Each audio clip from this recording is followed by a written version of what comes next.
Recently, I was talking with my uncle, Dr. Michael Foggs, about the Novel Coronavirus COVID-19. He's a graduate of both Harvard University and Yale University. He's currently residing in Chicago, Illinois. Dr. Foggs is the Chief of Allergy and Immunology at the Advocate Medical Group of Advocate Aurora Healthcare, one of the largest integrated healthcare networks in the United States. He is a past president of the American College of Asthma, Allergy, and Immunology, and is also the chief medical officer of 540 Protection, LLC, a Chicago-based infectious control company. One of the key technologies offered through 540 Protection is a product that we included into a private residential real estate development that we've been working on in the state of Indiana and Los Angeles, California. Dr. Falk shared with me some of the remarkable impact the innovative technology called Multi-Cluster Ionization, or MCI, has had recently in light of our global pandemic crisis. I thought the information he shared with me was useful to share with families and business owners and ultimately the general public at large. Well, thanks, Uncle Michael, for being on the call. I had some questions that I wanted to ask you. Primarily, what is 540 Protection, and how does it work? Okay, well, our company, as you know, is called 540 Protection LLC, and we are an environmental technology and infection control company. And we came up with the terminology 540 Protection because it relates to a military perspective. So that during war, if a person is in the middle of battle and they're flanked on all sides by military personnel who are covering them in that situation, they have 360 degrees of circumferential coverage. And if they have air coverage also, they have 180 degrees of vertical coverage. You add 360 to 180 and you now have a military term called 540 Protection. So hence the name of our company, 540 Protection. We can protect the atmosphere with regards to indoor space in all directions at all times, 24/7. Tell me a little bit about how it works, though, the device itself. Well, what we have is a technology called multi-cluster ionization. There are many forms of ionization, naturally as well as artificial ionization. The artificial ionization that's used in industry is used to help enhance air quality. But most of the artificial ionization that's used as a form of environmental control is unidimensional in that it has limited capacity because one form of ionization is utilized. What we've done is combine two forms of ionization, which have collectively a synergistic effect, which increases the efficacy and efficiency of the technology when it's applied to confined spaces. So it's called multi-cluster ionization, which is the combination of bipolar ionization, as well as other forms of ionization, which are associated with immobilization and destruction of airborne and surface microbial agents ranging from viruses to bacteria to fungi. And it also happens to disintegrate volatile organic compounds, which are responsible for ominous odors, as well as allergens, which are floating around, such as cat dander, dog dander, mold, and if your windows are open, pollen. So tell me a little bit of how, well, you told me a little bit about how it works, but why does everybody need this, or why is this needed now? Well, there's never an argument that can ever be generated against high quality air. And so even before the advent of COVID-19, high quality air has always been a desirable thing. However, the demand for high quality air has not been fully appreciated by the masses, especially the corporate world, as well as the general population, largely because there are other things to think about. But it has been determined by the Environmental Protection Agency and some other agencies that deal with air quality that indoor air pollution is now responsible for more health problems than outdoor air pollution. So that indoor air quality is critically important because what's in the air can have a profound impact on your health. So in the current environment with COVID-19, the primary concern is to minimize one's exposure to that virus, which can be deadly. But the fact of the matter is, there are other viruses that predated COVID-19 that have also caused death They include the influenza virus, SARS, the Middle Eastern respiratory virus. And so at all times, anywhere in indoor spaces, one is exposed to airborne viruses, airborne bacteria, and in some cases, airborne mold. And in the case of airborne viruses and bacteria, if enough of those microbial agents are inhaled into the respiratory tract system, then one can become gravely ill. And even if one is not gravely ill, one can have a host of symptoms that are induced by inhaling such organisms, which decreases one's quality of life dramatically.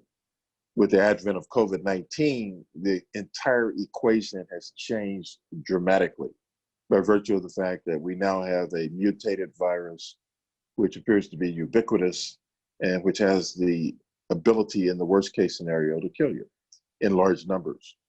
And also has the ability to induce illness in those who are fortunate enough to survive. So that those individuals who've been on ventilators, in some cases, have permanent lung damage.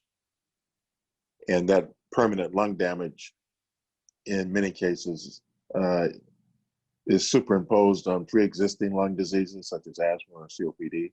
But in other cases, the infection was severe enough to cause permanent scarring of the lungs and fibrosis. And so if you can implement any technology to minimize exposure to any microbial agent which can induce illness, especially in debilitated individuals, such as those at nursing homes, people who have comorbidities such as congestive heart disease, or congestive heart failure, diabetes, kidney disease, respiratory diseases, their outcomes are collectively poorer than those individuals who don't have those comorbidities. And so now you have to exist in an environment where you carry out your day-to-day activities and functions. You go to the grocery store, you go to church, you go to the theater, you go to the beauty salon, you go to the barber shop, you go to the department store, etc. And when you enter all these places, including your fast food restaurants or your regular restaurants, now the question is lingering over everyone's shoulder as a point of contention as it relates to their risk, is whether or not the COVID virus is still lingering and whether they have sufficient immunity to be able to neutralize it so they don't become ill.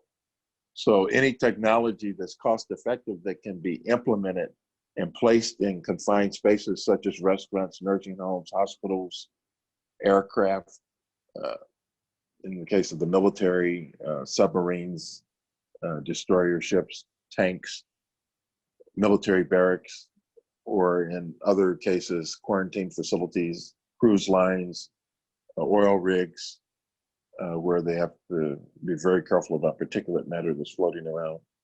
It makes perfect sense to minimize one's risk and increase safety by enhancing the air quality. And you enhance the air quality by eradicating the very agents in question that have the ability to induce illness. In this case, COVID-19, but also influenza, H1N1, as well as any of a variety of other coronaviruses, as well as bacteria. So the superbugs that you hear about in hospitals, where the flesh-eating bacteria, which cause permanent destruction or which are resistant to antibiotics, can be eradicated if they're airborne or on touch surfaces by the implementation of this technology. And so that's why it's so important that a cost-effective technology is implemented. And that's why we've been successful so far in having this technology incorporated into edifices such as medical examiners' offices, as well as prison systems. So you have proven success rate. One other question though, what is the difference between HEPA and the HEPA filters and these items that you got for 540 protection have? Well, HEPA stands for high efficiency particulate air filtration. So HEPA is an effective means of enhancing air quality on a limited basis by virtue of the fact that the air filtration system requires that the agent in question come in close enough proximity to the device so that it is trapped by the device. So that if you have a HEPA air filter, air purification system, such as a portable device in the corner of a room or on a shelf, the particulate matter, whether it's viral or whether it's air pollutants or allergens, have to come in sufficient proximity to that device in order to be trapped. So the difference between a HEPA filtration system, which by the way requires filters that must be changed anywhere to every 3 to 6 months based upon the device, and sometimes, if you're lucky, every 12 months, that device is different from multi-cluster ionization, because multi-cluster ionization actually is an active technology as opposed to the HEPA filtration system, which is a passive technology. For example, if I have a mouse in the house and I want to catch it, I can put some cheese on a mouse trap and pray that the mouse comes within sufficient proximity to the cheese to go for it and then get trapped by the mouse. Our technology is equivalent to 10,000 cats chasing the mouse 24/7. And so therefore, the mouse has no opportunity to escape because we're not waiting for the mouse to come in close proximity to the cheese. We're attacking the mouse wherever the mouse is located. So that's the difference between multi-cluster ionization technology and HEPA air filtration systems. You guys have a peak in demand right now. What is your proven success rate? I mean, what are you seeing now? What's the demand for some of the usage location-wise? Well, the key demand right now with the COVID-19 crisis is within prison systems. Because, for instance, in the city of Chicago, we have Cook County Prison, and to date, they've had over 300 inmates infected with COVID-19 and close to 200 staff members infected with COVID-19. One of the staff members has died, and 6 of the inmates have died due to COVID-19. The Cook County prison system has 4.5 million square feet.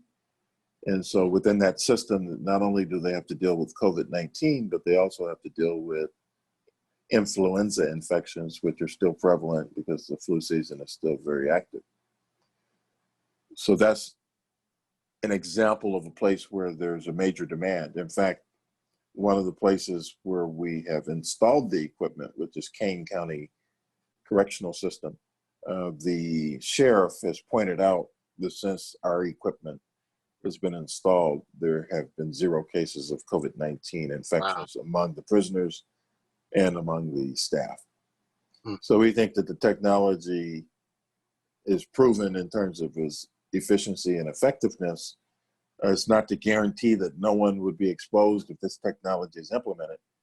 But if a person, for instance, is on an elevator and sneezes and happens to have COVID-19 infection, and you have anywhere between 5 to 10,000 COVID-19 viruses floating around on that elevator, that number would be promptly reduced in a matter of minutes with this technology operating, as opposed to the absence of this technology, so that, say, X number of floors down or up, the next person gets on the elevator is therefore, by extrapolation, going to be exposed to less concentration of the COVID-19 virus or any other virus or bacterium for that matter.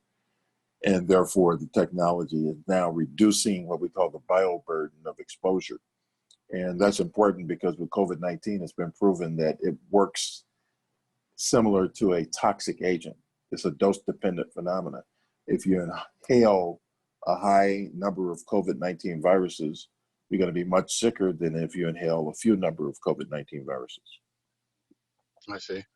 You know, the minority community has been seeing higher exposure or higher COVID reports. I'm wondering, is there something that you would suggest to the minority community to do, or is there something that we need to look at to help curb that? Well, the traditional explanation for the increased morbidity and mortality of African Americans due to COVID-19 virus is lack of access to health care, health-seeking behaviors, as well as increased prevalence of comorbidities, all of which are true. However, there's a neglected area which may be equally impactful based on some preliminary research and empiric analysis of the population at large. About 80 to 90% of African Americans have a low vitamin D level. They either have vitamin D insufficiency, which means the level is low, but not as low as it could be, or they have vitamin D deficiency, which means it's so low that it's dangerous. And so what has been determined is that unlike any other vitamin, vitamin D is the only vitamin that is not simply a nutrient. It is a hormone, and it governs the immune system. So it's been proven that individuals who have lower levels of vitamin D have higher prevalences of infections, such as influenza, the common cold, acute bronchitis, pneumonia, sinus infections, etc. So therefore, a colleague of mine who's at the University of Chicago has actually published an abstract in the British Medical Journal very recently, demonstrating the mechanism by which vitamin D helps neutralize COVID-19 viruses. And so therefore, the speculation is that one of the reasons, and again, emphasis that is only one of the reasons that African Americans may have a poorer outcome as a result of COVID-19 infections may in fact have to do with the fact that their vitamin D levels are quite low. Mm-hmm. So it's highly recommended that everyone, including African Americans, get a baseline vitamin D level to see what it is. And if it's low, make sure that vitamin D supplements at the appropriate dose are taken to normalize the vitamin D level, because there's a clear-cut direct correlation that is inverse in relationship between vitamin D levels and prevalence of infection. Well, I thank you for this information. I think it's good information to have, and obviously from the medical field, you've got it all wrapped up. I don't know that most people have a common working knowledge of everything that's going on and how to prevent or how to keep themselves safe. But I want to thank you for taking the time to share with us, and stay safe. Well, thank you for the opportunity. It's my pleasure, and keep doing the good things that you're doing, and we will continue to collaborate down the road. All right. Thanks.